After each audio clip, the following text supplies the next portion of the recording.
Hello guys, welcome to Tech Tricks tutorial. In today's video, I will show you how to search recently watched reels on Instagram. So let's get started. First, click on your profile picture in the bottom right corner.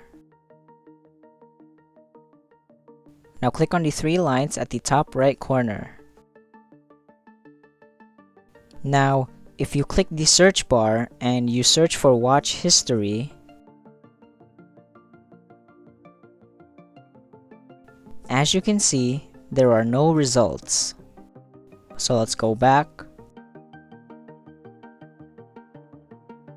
Now if you head over to your activity in the settings, scroll down. As you can see, we have account history down here, and that's basically it. As of now, there is no actual watch history option on Instagram. It may still be an upcoming feature though. That's pretty much it. Thank you for watching this video. If you found this video helpful, please consider dropping a like and subscribing to the channel.